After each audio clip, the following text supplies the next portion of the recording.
Buenos días a todos mis estimados amigos y hermanos. Saludos desde el sur de California. Aquí el día está lluvioso.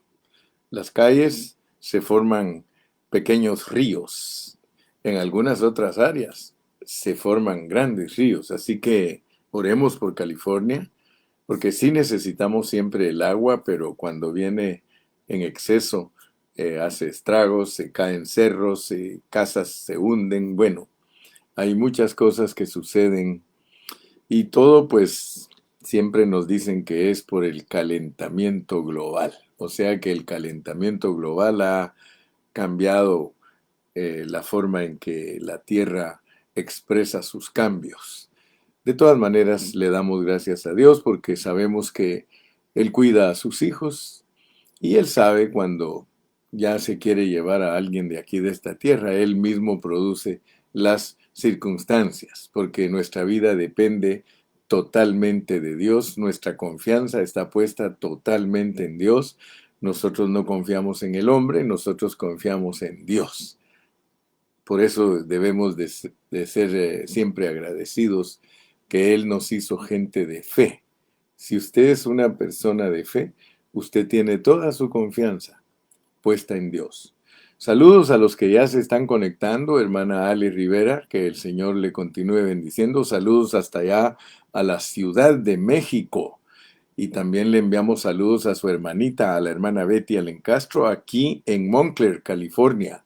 A Jonathan hasta allá en Florida.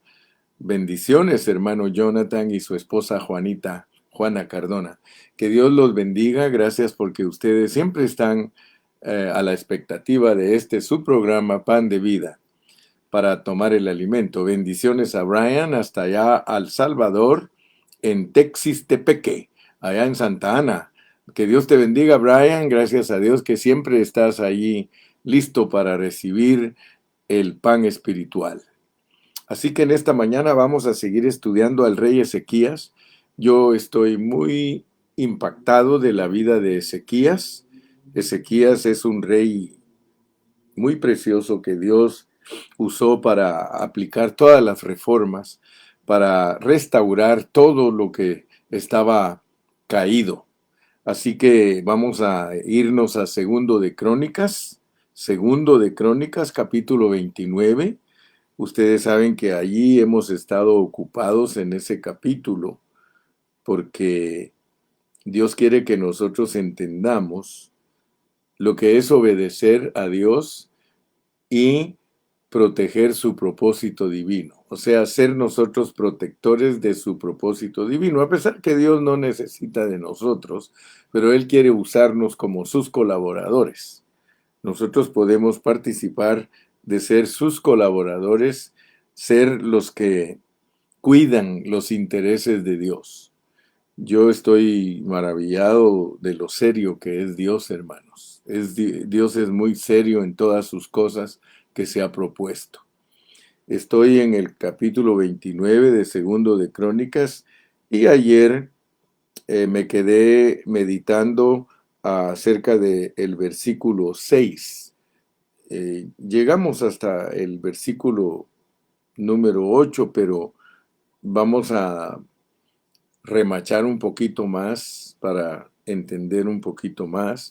Gracias por compartir su página. Gracias que usted siempre está presto para compartir la página. Es la manera que podemos avanzar.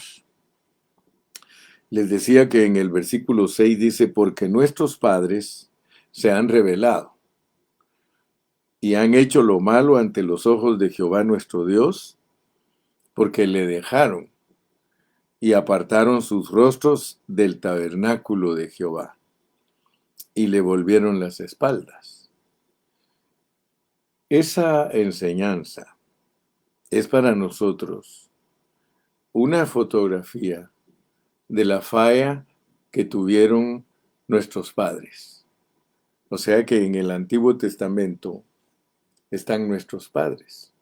A pesar de que desde el inicio de la iglesia a nosotros se nos dice que los apóstoles son nuestros padres, nosotros tenemos que ver que el apóstol Pablo, hablando en el Nuevo Testamento, él dice nuestros padres caminaron y todos fueron bautizados y pasaron y fueron guiados por la nube. Y Pablo habla con un doble estatus, porque él era judío, pero él vino a ser el apóstol, el gran apóstol de los gentiles. Entonces quiere decir que el apóstol San Pablo experimentó en su vida no solamente el ser un judío, sino que experimentó ser el perito arquitecto de la iglesia. Por lo tanto, su estatus era doble. Y yo creo que, hablando con propiedad, nosotros, si somos los reyes y sacerdotes del Señor, nosotros también gozamos de ese doble estatus. Solamente que nosotros no somos judíos literales porque no nacimos en el Medio Oriente, pero sí somos judíos espirituales porque somos nacidos de la Nueva Jerusalén, que es lo más elevado, es la ciudad de Dios, es Nueva Jerusalén versus Vieja Jerusalén. La Vieja Jerusalén es la ciudad que está allá en el Medio Oriente, ahí está Jerusalén, pero la Nueva Jerusalén es una ciudad celestial, es una composición celestial. Por tanto, nosotros no solamente somos judíos espirituales, sino que también somos la iglesia.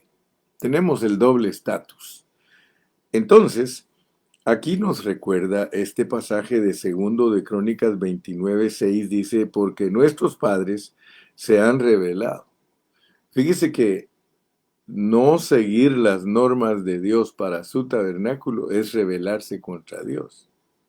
O sea que el pueblo de Israel del Medio Oriente se rebelaron contra Dios porque le voltearon o le volvieron las espaldas al tabernáculo. Para Dios el tabernáculo es algo muy importante. Todos los teólogos, todos los estudiantes de la Biblia estudian el tabernáculo y el templo porque son los componentes de la tipología de Dios para entender nosotros la realidad nuestra en el Nuevo Testamento. Porque la realidad es que el Señor Jesucristo es el tabernáculo, el Señor Jesucristo es el templo, pero al hacernos nosotros uno con Cristo, nosotros somos también el tabernáculo y nosotros somos también el templo.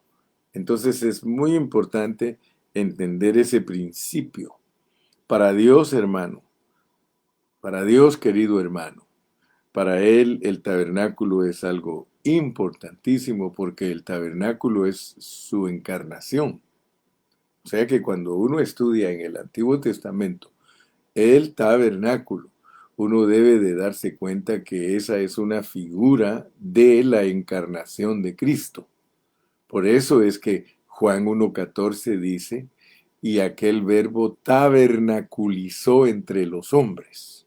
O sea que el tabernáculo de Dios es Cristo Jesús, pero el tabernáculo agrandado como el templo, porque el templo es un agrandamiento del tabernáculo, es el tabernáculo creciendo.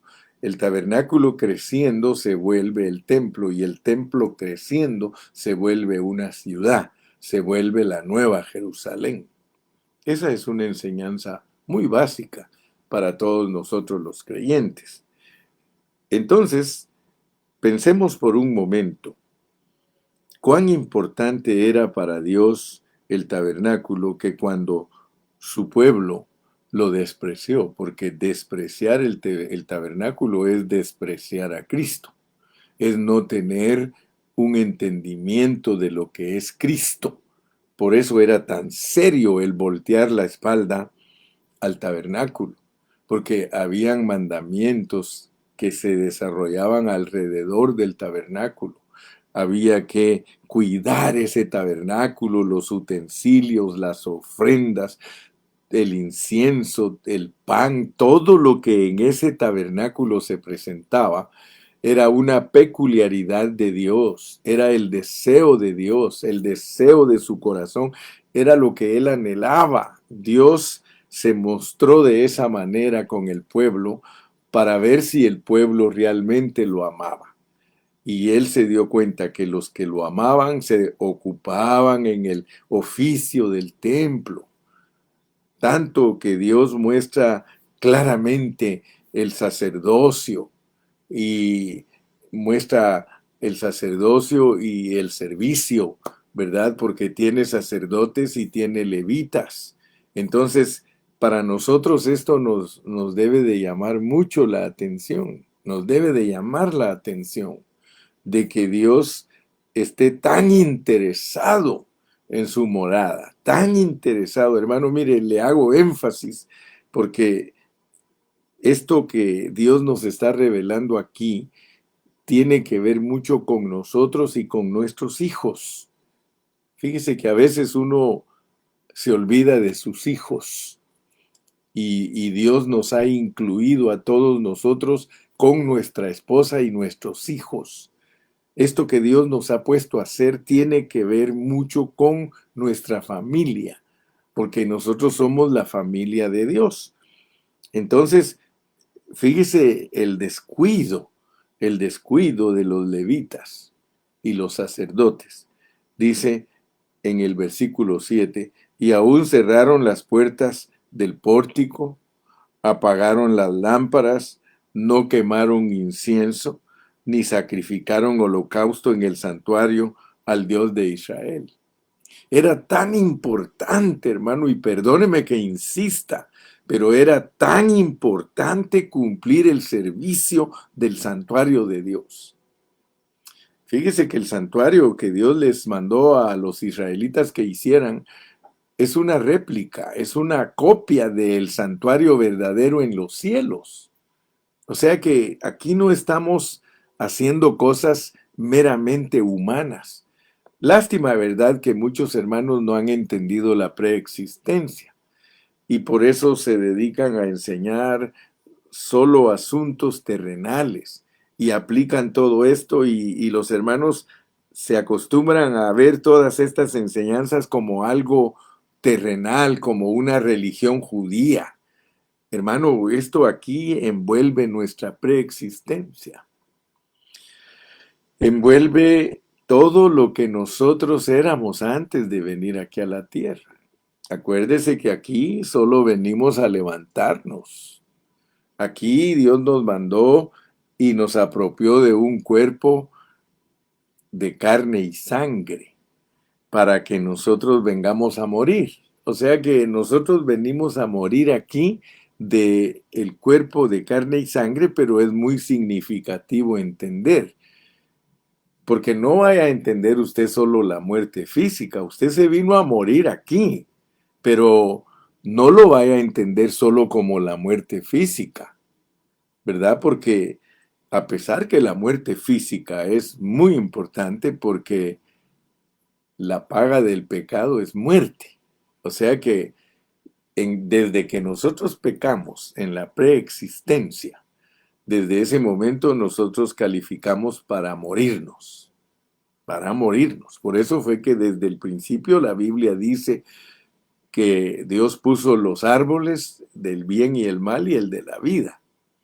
Y Satanás, que quiere decir el adversario, él trabajó todo el programa para que el hombre cayera. Y yo estoy muy maravillado porque fíjese que a nosotros al Satanás nos los presentan aquí en la tierra como una serpiente. O sea que Satanás viene desde allá de la esfera espiritual y él tomó un cuerpo, pero él tomó un cuerpo de serpiente.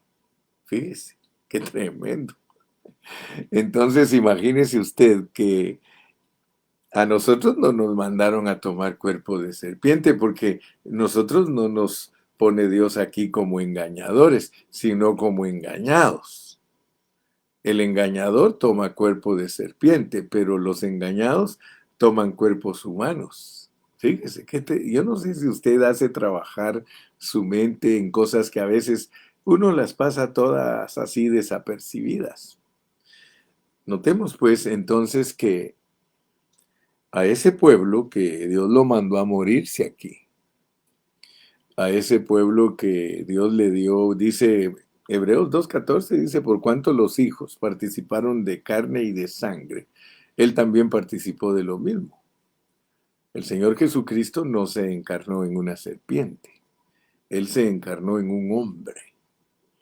A pesar de que en este rey Ezequías nosotros entendimos, si usted se recuerda cuando estudiamos Segundo de Reyes capítulo 18, ahí en Segundo de Reyes 18 nosotros vimos cómo Dios hizo que Moisés levantara una serpiente en una bandera, en una asta, y esa serpiente era de bronce, porque tenemos que entender pues lo que es Cristo como la serpiente de bronce.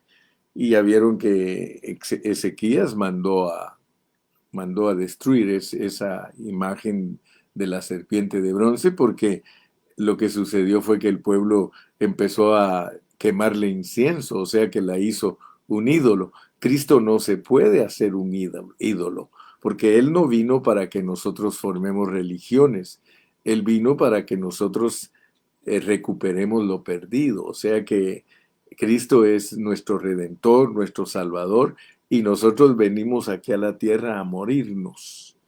Yo le doy gracias a Dios por el cuerpo humano que Dios me dio, porque este cuerpo se tiene que morir. Pero atrás de que se muera este cuerpo físico está la enseñanza verdadera, que nosotros nos muramos a nuestro yo, porque este cuerpo físico trae adentro de él a una persona, trae a la persona el yo. Y cuando usted lee, por ejemplo, en Mateo 16:24, usted lee, el que quiere venir en pos de mí, niéguese a sí mismo. Fíjese que muchos no han entendido que es necesario negarnos a nosotros mismos. A nosotros nos cuesta negarnos, hermano, y ese problema es el que traemos, que nos cuesta negarnos porque tenemos un ego bien desarrollado. Pero cuando el hombre aprende a negarse a sí mismo, porque eso hay que aprenderlo, el que quiere venir en pos de mí, niéguese a sí mismo. Hermano, el peor enemigo de nosotros no crea que es el diablo. El peor enemigo de nosotros es nosotros mismos. Mucho del plan de Dios no se puede llevar a cabo porque nosotros no nos negamos. Nosotros no somos absolutos muchas veces para Dios. Dios nos pide cosas. Mire, yo me doy cuenta con los hermanos en la iglesia. Yo soy el pastor y los hermanos no se niegan, no saben negarse. Mire, hay hermanos que me da tristeza a mí porque le digo, hermano, ¿y por qué no vino a la reunión? Ay, hermano, es que fue el cumpleaños de mi esposo. Imagínese como que el cumpleaños del esposo fuera más importante que la reunión de los santos. Fíjese que yo se los doy de ejemplo porque, mire, yo he aprendido a servir a Dios, hermano. Le doy un consejo, mire, nosotros, mi esposa y yo, y mi familia, nosotros no celebramos los cumpleaños el mero día, porque si es día de reunión, ¿para qué vamos a celebrar un cumpleaños cuando el culto es más importante que nuestra vida? Pero muchos hermanos de verdad no saben negarse a sí mismos. Me da tristeza a mí. Mire, le digo, hermano, el día tal hay tal actividad, y hermano, y a veces se anuncia la actividad con 6 meses, con un año de anticipación. Y qué casualidad que el día de la actividad ellos tienen un compromiso familiar. Hermano, hermana, tú no sabes negarte. Mire, a mí a veces me celebran mi cumpleaños, pero a mí, mire, yo nací el 21 de octubre, pero yo lo puedo celebrar el 18, lo puedo celebrar el 15, ¿por qué? Porque si yo sé que hay reunión, hermano, y de verdad soy una persona que le da importancia al tabernáculo, porque, hermano, el pueblo de Israel, ese fue su problema, que ellos empezaron a darle la espalda al tabernáculo y a las actividades de Dios. Mire, pareciera tan sencillo lo que estoy hablando, pero es la realidad, hermano. Muchos cristianos le dan la espalda a Dios, le dan la espalda a la iglesia, mire, hermano, yo de lo único que estoy de acuerdo que uno no vaya a la reunión es porque está enfermo, hermano. Pero cambiar la reunión por una cena, cambiar la reunión por una festividad, cambiar la reunión por un placer, hermano. Eso es vender nuestra primogenitura por un plato de lentejas. La vida de un cristiano es para la iglesia, hermano. La iglesia es lo más importante para nosotros, porque la iglesia es Cristo, hermano. La iglesia es el tabernáculo. Y mire, no es que uno quiera a la fuerza tener a los hermanos, porque lo que menos yo quiero es tener a la fuerza a los hermanos. Por eso les predico con claridad la palabra de Dios, para que ustedes no estén a la fuerza, sino que estén allí por convicción, hermano, por convicción. Mire, hay hermanos que se van a vivir a otros lados y dejan la reunión de los santos donde Dios los bendice, y pasados los años, ¿qué pasó? ¿Qué pasó pasados los años? Aquí se lo voy a leer ahorita. Aquí se lo voy a leer, qué es lo que le pasa al que descuida las cosas de Dios. Primero que todo, yo quiero que usted sepa que descuidar la vida de la iglesia trae la ira de Dios. Trae la ira de Dios. Mire, mire cómo dice pues. Y aún cerraron las puertas, estoy en el versículo 7. De segundo de Crónicas 29, y aún cerraron las puertas del pórtico, que ayer le expliqué lo que es cerrar las puertas del pórtico. Apagaron las lámparas, ya le expliqué lo que es apagar las lámparas. No quemaron incienso, ya le expliqué lo que es no quemar incienso. Ni sacrificaron holocausto en el santuario del Dios de Israel, ya le expliqué lo que es presentar holocausto en el santuario. Pero mire, por tanto, ahora viene pues, ahora viene el enojo de Dios. Asústese pues, porque muchos hermanos son bien livianos en su vida cristiana. Muchos cristianos son livianos, tan livianos que prefieren, y no lo digo por ninguno en particular, hay hermanos que prefieren llevar a sus hijos a actividades mundanas que a la reunión de la iglesia. Y espérese, no es el hermano Carrillo el que lo está amenazando. No es el hermano Carrillo el que le está poniendo a usted estas cosas sobre la mesa para que usted tenga miedo. No, hermano, sino para que usted sea reverente delante de Dios. Mire, por tanto, en el Congreso se oye esta expresión, hermano. Si usted va a una reunión de los diputados presentan una ley ante los demás diputados. Usted sabe que en todas las naciones hay un Congreso. Es uno de los 3 poderes que rigen las naciones. Y allí en ese Congreso están todos los diputados. Y ellos son encargados de presentar iniciativas de ley que les da el pueblo. El pueblo trae sus peticiones a sus representantes, que son los congresistas. Mire, en muchos países no funciona correctamente la política. Muchos ciudadanos ni siquiera quieren saber nada de los políticos porque no creen en ellos, están corruptos, etcétera, etcétera. Pero vamos a hablar de lo correcto. Lo correcto en un congreso es que el pueblo le presenta a su representante, al diputado de su distrito, la petición de lo que el pueblo quiere, porque el pueblo debe ser respetado. El pueblo es el que manda, ¿ok? Entonces, ese diputado agarra de su distrito la petición del pueblo y lo presenta en el Congreso y se llama iniciativa de ley. Esa iniciativa de ley ellos la discuten, y luego que ya la han entendido qué es lo que quiere el pueblo, lo someten a votación. Entonces ya cuando usted oye que si son 160 diputados, en Guatemala son 160, en El Salvador son 60, aquí en Estados Unidos 400 y pico, ¿ok? O 700, yo no me sé bien el número, así que usted averigüe ahí en el Google cuántos diputados y senadores tiene el Congreso para representar a todos los estados de Estados Unidos.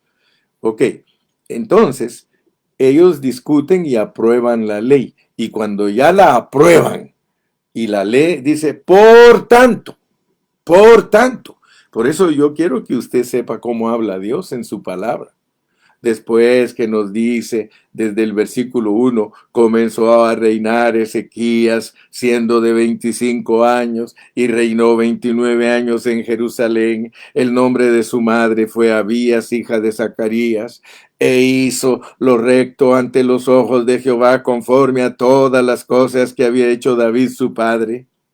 En el primer año de su reinado, en el mes primero, abrió las puertas de la casa de Jehová, e hizo venir a los sacerdotes y levitas y los reunió en la plaza oriental.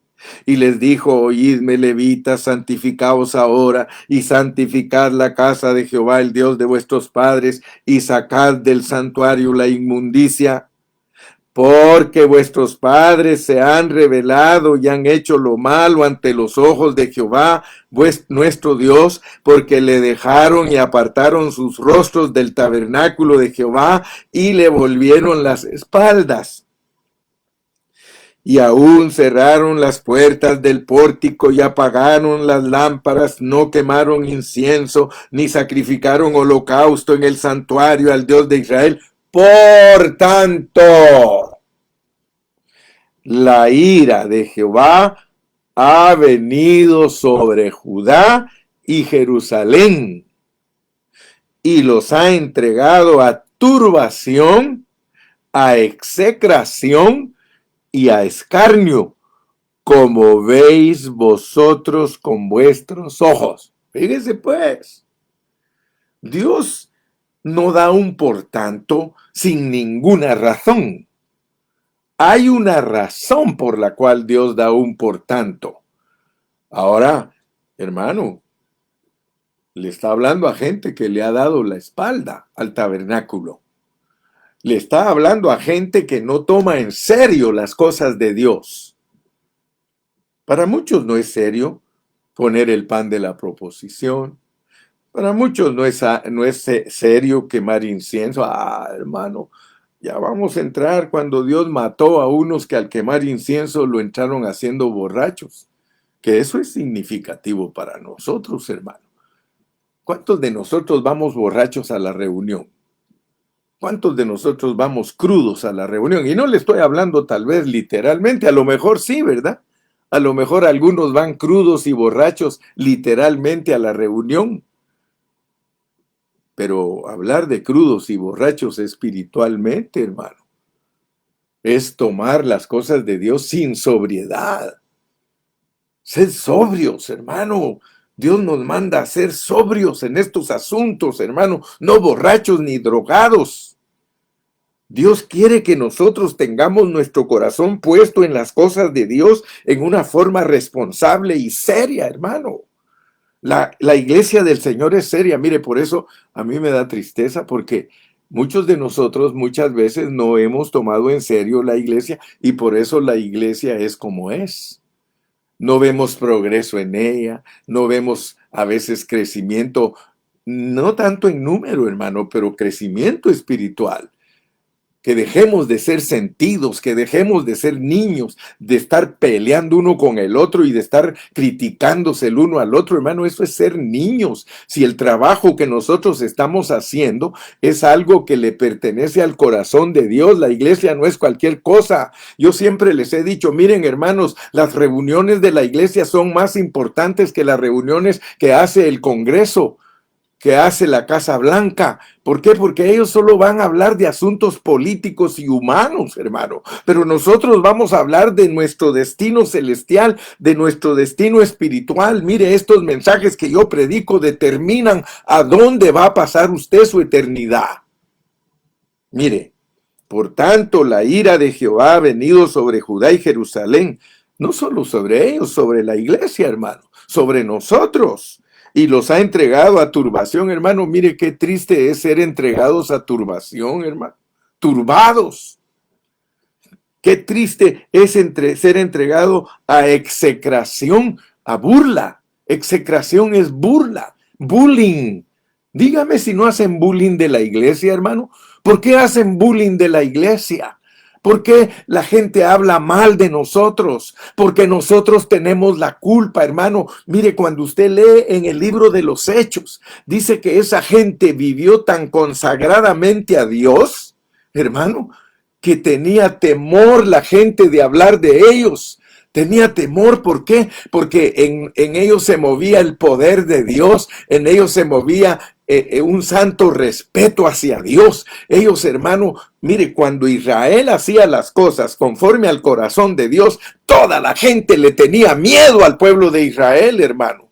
Porque el pueblo de Israel era visitado por Dios. Porque si algo, hermano, Dios responde es a la obediencia del hombre, hermano. Por eso estamos aquí en esta mañana. Por eso estamos aquí hablando estas palabras, porque Dios sigue diciéndonos que nos tenemos que santificar. Dios sigue diciéndonos que tenemos que limpiar la inmundicia que hay en el templo de Él, que somos nosotros.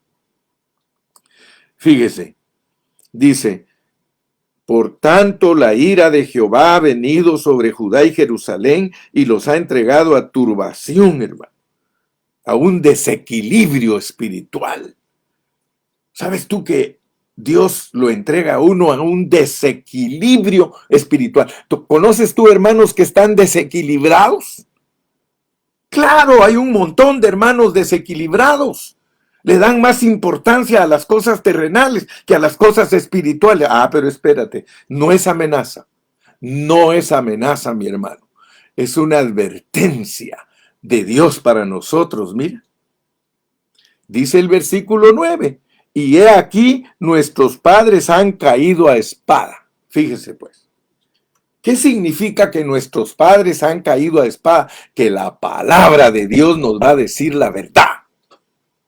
Cuando nosotros nos olvidamos de hacer las cosas como Dios las ha mandado, hay un por tanto. Y ese por tanto nos dice que vamos a caer en espada. Vamos a caer bajo la espada de Dios, que es la palabra, y nos va a hacer pedazos todo el tiempo. La palabra nos va a hacer pedazos todo el tiempo. Pero mire lo que va a pasar con nuestros hijos y con nuestras hijas. Y nuestros hijos y nuestras hijas y nuestras mujeres van a ser llevadas cautivas. La cautividad, hermano. La cautividad del pueblo de Israel. Ellos cayeron cautivos bajo los imperios, empezando con el imperio babilónico. Dios mandó todos los vasos a Babilonia. Y nosotros tenemos que saber lo que significa en la Biblia Babilonia. Significa, hermano, turbación, execración, escarnio, porque no tenemos una enseñanza pura. Me gustó mucho, hoy alguien puso en el Facebook y puso, cuando la Biblia le llama pecado a algo, no lo arregles, no lo cambies. Es pecado. Y nosotros aquí estamos frente a un por tanto. Gracias a Dios que en esta mañana te expliqué lo que es un por tanto. Es después de haber considerado una iniciativa de ley debido al problema que hay en el pueblo. El pueblo necesita soluciones, por eso tiene un Congreso que lo proteja, que lo ayude, que lo que está pasando en la comunidad sea arreglado. Mire, hermano, mire, yo le voy a poner un ejemplo más. Aquí en Estados Unidos hay un problema serio. Usted lo ve en las noticias. Ahora entran 20, 25 muchachos, 18 muchachos a una tienda y se roban toda la mercadería. Y despojan a esas tiendas $200,000, $300,000 de mercadería y empiezan a agarrar a algunos de esos muchachos y la semana siguiente andan afuera.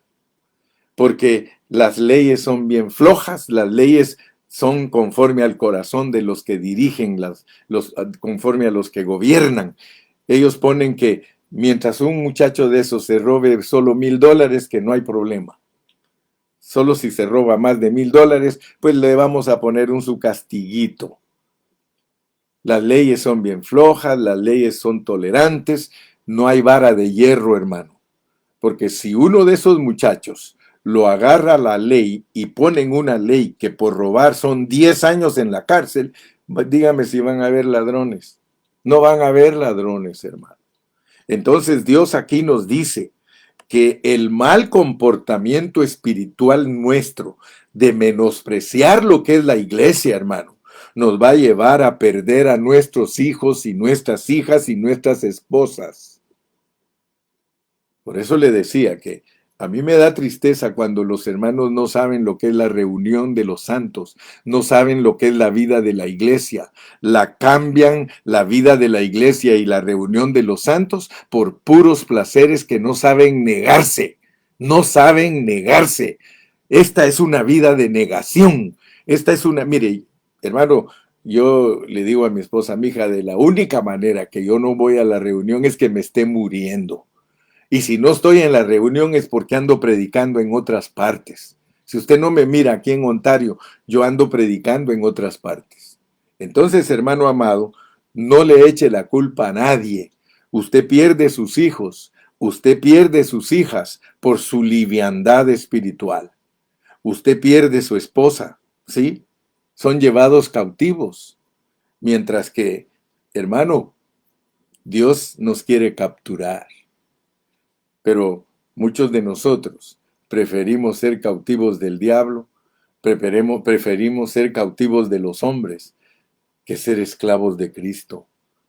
Pablo tiene bien clara su mente, hermano. Él dice, éramos esclavos del pecado, éramos esclavos de la maldad, ahora somos esclavos de Cristo, hermano. Un esclavo no tiene derechos. Si tú eres esclavo de Cristo y me estás entendiendo a mí, vas a darte cuenta que yo no te estoy pidiendo cosas que me satisfagan a mí, hermano. Yo te estoy pidiendo cosas que satisfagan a nuestro Padre Celestial. ¿O no estás interesado en satisfacer a tu Padre? ¿No estás motivado a servirle a Dios con todo tu corazón? Dice que sin fe es imposible agradar a Dios. Sin fe es imposible agradar a Dios. Una persona de fe, hermano, tiene toda su confianza en Dios, toda su visión es Dios, su círculo es Dios, su centro es Dios, su circunferencia es Dios, todo es Dios, hermano. Aleluya. Ok, ahora fíjese pues, después del por tanto, se nos muestra las consecuencias, lo que nosotros podemos traer como la ira de Dios sobre nosotros por no cuidar las cosas de Dios en una forma responsable. Sigamos leyendo. Versículo número 10. Ahora pues, ahora pues, yo he determinado hacer pacto con Jehová, el Dios de Israel. Está hablando Ezequías. Por eso te digo, cada mensaje, escúchalo completo y date cuenta lo que yo estoy poniendo, lo que significa ser un Ezequías, lo que es ser un Ezequías. Ahora pues, yo he determinado, se negó, se negó. Aquí está la negación, hermano. Y fíjese que ese asunto de la negación, usted tiene que analizarlo, porque si no, el Señor Jesucristo no lo pidiera. Si Cristo no dijera, el que quiere venir en pos de mí, niéguese a sí mismo. Si Cristo no lo dijera, hermano, significa que nosotros no tendríamos problema en nuestro ego. Pero Cristo sabe que nosotros tenemos problema en nuestro ego. ¿Sí? Le voy a compartir un poquitito y con eso voy a terminar esta parte. Porque dice, ahora pues yo he determinado hacer pacto con Jehová, el Dios de Israel, para que aparte de nosotros el ardor de su ira. Es muy importante, hermano, que Dios aparte el ardor de su ira de nosotros. Pero para que lo aparte tenemos que negarnos a nosotros mismos. Mire, todos nosotros los que estamos aquí en Estados Unidos, nosotros venimos de países latinos. Yo le voy a hablar de mi experiencia. Usted sabrá cuál es su experiencia. Yo vine de Guatemala. Si usted me pregunta a mí, hermano Carrillo, ¿cuántos años vivió usted en Guatemala? Porque yo viví en Guatemala 25 años, desde que nací hasta que cumplí 25 años. Yo me vine de Guatemala jovencito. Ahora voy a cumplir 72. Este año yo cumplo 47 años de vivir aquí en Estados Unidos. Pero, ¿por qué le estoy hablando de esto? Porque quiero que sepa lo que es negarse a sí mismo. Mire, cuando yo estaba joven, y yo sé que algunos que tienen la edad mía, a nosotros nos dicen personas de la tercera edad. Yo me recuerdo, cuando yo estaba jovencito, me crié en una familia pobre y nosotros comíamos, siempre comí, quizá de todos mis 25 años, quizá una noche me fui a acostar sin comer. Solo una noche en 25 años, eso no es nada porque hay quienes ayunan 15 días, hay quienes han ayunado hasta 40 días. O sea que no comer una noche no es nada en 25 años. Pero yo me recuerdo que era tan feliz que hasta teníamos un dicho: ¿cómo estás? Aquí feliz como una lombriz. Yo no sé cuál es la felicidad de las lombrices, pero ese dicho usábamos: feliz como una lombriz y tranquilo como Camilo. Esos eran nuestros dichos. Me acuerdo que mi mamá nos preparaba unos frijolitos que nosotros le llamábamos bautizados. O sea que eran frijolitos parados, pero fritos. Quemaban la cebollita y luego tiraban la cebollita ya medio quemadita y la mantequita de puerco agarraba un sabor de cebollita y luego el frijol agarraba otro sabor sabroso que parecía chicharroncito. Y nosotros comíamos eso tan felices, nos daban tortillitas y las mojábamos en los frijolitos y éramos felices, hermano. Y uno sentía ese alimento tan delicioso, tan sabroso. Tu experiencia puede ser otra, tu experiencia puede ser que estabas allá al lado de mamá haciendo tortillas a mano y que le echaba un poquito de sal y un poquito de chile o un poquito de queso y así le daban a los niños, le daban un macho, le decían que dale un macho al niño y era que la tortillita recién hecha le echaban un poquito de queso y la apachurraba toda la mamá y se la daba al niño y el niño se comía. Bueno, la cosa que estoy contándole esto por una razón. Porque el Señor quiere que aprendamos a negarnos a sí mismos, porque aquí hay una negación. Mire, ahora pues yo he determinado hacer pacto con Dios de Israel para que aparte de nosotros el ardor de su ira. Por eso estoy tomando este versículo como una decisión de negarse a sí mismo. Entonces, fíjese pues, era tan feliz, yo ganaba poquito. Yo trabajé como joven y aprendí a arreglar carros y todo y estudiar de noche, pero yo era feliz, hermano. Yo no tenía problemas, mire, porque cuando uno es pobre, negarse a sí mismo es más fácil que cuando uno tiene mucho dinero. Muchas personas, mire, muchos padres aquí que vienen de allá, ahora les cuesta negarse porque tienen dinero, porque están en una posición económica buena. Pero cuando uno es pobrecito, hermano, ¿qué más da? Si comer pollo era una vez a la semana o una vez cada 15 días, ¿qué más da no comer pollo, hermano? Si el pollo lo probábamos cada 2 semanas, la carne asada, hermano, cuando una familia bien pobrecita se come un pedacito de carne asada, hermano. Entonces, para nosotros, cuando estamos pobres, es fácil negarnos, o más fácil negarnos, pues, ¿verdad? Y ¿cómo no me iba a negar yo, hermano, si tenía 2 camisas y 2 pantalones? Me ponía uno y mientras lavaban el otro, cargaba puesto este. Entonces, para mí era fácil negarme porque decía mi mamá: mi hijo, pues hoy no tuve tiempo de ir a lavar, así es de que 3 días con el mismo pantalón y con la misma camisa. Calzoncillo, tal vez unos 2 o 3 teníamos y teníamos que estar también cambiándonos calcetines, lo mismo. Entonces para nosotros era fácil negarnos. Para mí era fácil negarme. Mi hijo, hoy no hay choricito. No hay pena, mamá, esperamos.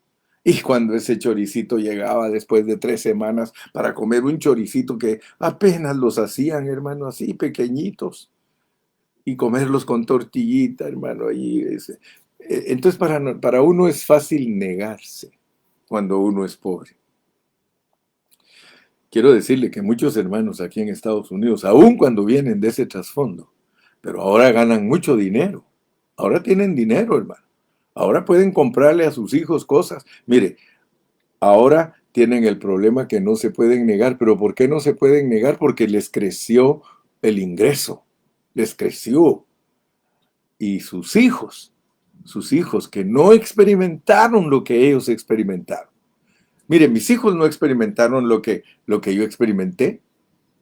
¿Y sabe qué me dicen mis hijos a mí? Papá, ya no viva esas ilusiones o desilusiones, ya no las viva. Nosotros estamos en Estados Unidos. Sí, mi hijo, le digo, pero ustedes tienen que aprenderse a negar también. Porque ahora, ¿qué es lo que pasa? El papá ahora gana bien, el hijo no se niega porque el hijo se da cuenta que su papá tiene. Mire, si mi nieta, me acuerdo que me decía, papito, regáleme tal cosa. Le decía, mija, hoy no tengo. ¿Sí tiene? Yo vi que ahí tiene tarjeta, yo vi que ahí tiene cheques. Usted sí tiene, porque como ellos chiquitos no entienden que la deuda de la tarjeta y que lo poco que hay en el banco con un cheque, pero nuestros hijos ya no quieren cosas baratas, hermano. Yo me conformaba con un par de guaraches, hermano. Mire, yo llegué a usar zapatos que allá con nosotros los hacían de la llanta. Ya cuando la llanta está vieja le cortaban todo lo que es la parte de los lados de la llanta y de eso ahí hacían guaraches, hacían zapatos. Tenía uno a veces un zapato que había comprado y que le estaba poniendo abajo llanta porque ese zapatito todavía estaba bueno de arriba. Hay veces que ni servían y de arriba se arruinaban, pero uno sabía negarse. Ahora usted le dice a su niño, mi hijo, hoy no tengo. ¿Cómo que no tienes si todos los días vas a trabajar? A mí me vas a comprar unos, ¿cómo se llaman en los zapatos esos? Los Checkers. A mí me vas a comprar, ¿cómo se llaman, hermana Carrillo? Nikes. O Nike, no sé cómo le dicen, ¿verdad? Los Nikes. O usted sabrá qué mejor es. El hijo suyo ya no le tolera que le compre un pantaloncito de mezclilla. Él quiere uno que esté con hoyos y roto porque ese es de marca y es más caro. Todo roto. A nosotros nos daba vergüenza andar con pantalones rotos. No, ellos no. Ahora su filosofía es otra. Ellos andan con pantalones rotos, pero no porque esos pantalones representan una pobreza, sino porque el que quiere comprar un pantalón de esos rotos es caro porque las marcas que los hacen especialmente con esos agujeros. Los zapatos, los pantalones, las camisas, ¿sí? Los muchachos ahora no se niegan. ¿Y qué pasa con usted? Usted tiene que aprender a mantenerles sus gustos. Y usted dice, bueno, estos mis hijos sí que... Pero lo más tremendo, hermano, lo más tremendo es que así como no nos negamos para las cosas materiales, tampoco nos negamos para las cosas espirituales. Eso es lo que está viéndose aquí en esta enseñanza. En esta enseñanza nosotros tenemos que llegar a un punto de decir, ahora pues, después del por tanto. Primero nos dan la explicación, luego el por tanto al ver la condición y ahora dice, ahora pues yo he determinado hacer pacto con Jehová, el Dios de Israel, para que aparte de nosotros el ardor de su ira. Dios está enojado, hermano. Dios está enojado con su iglesia. Claro que está enojado con su iglesia. ¿Por qué los tiene a todos en desequilibrio espiritual? ¿Por qué los tiene a todos en execración? ¿Por qué se burlan de la iglesia? ¿Por qué hay escarnio para la iglesia? Porque nosotros hemos dado lugar al menospreciar las cosas de Dios. Yo espero, hermano, en esta mañana que Dios te hable a ti. Está bien que pases, yo siempre te he dicho, trabajas duro, está bien que pases, pero no les des a tus hijos a rienda suelta. Una vez al año está bien, agarras vacaciones, 2 veces al año está bien, quizás hasta 3. Pero tienen que también aprender a negarse nuestros hijos, hermano. Tenemos que enseñarles, porque si no los enseñamos a que se nieguen en las cosas materiales, mucho menos se van a negar en las cosas espirituales. No se van a poder negar de andar con sus amigos que los meten a cosas malas. No se van a poder negar al vicio de la marihuana. No van a poderse negar a las drogas. No, ¿por qué? Porque no tienen un entendimiento correcto de lo que es la vida espiritual de Cristo y la iglesia. Es hasta que uno tiene ese entendimiento. Por eso nos pone mi hermana Jonathan Juana Cardona, oídos, oíd, oíd, oigan, oigamos, oigamos, oigamos. Paremos las de burro para oír, hay que oír, hermano. Oídme atentamente, oídme. Ezequías les dijo a los sacerdotes, oídme, oídme, oídme, levitas, verso 5, oídme, levitas, santificaos ahora, oídme, reyes, oídme, sacerdotes. Gracias al Señor, hermano, que Dios me los bendiga, y si Él nos permite, seguimos mañana. Nos quedamos en el versículo 10. ¿Quieres ser un Ezequías? ¿Verdaderamente quieres agradar a Dios? No te pierdas el próximo mensaje en este mismo canal a la misma hora. Te espero mañana. Hasta pronto. Bye bye.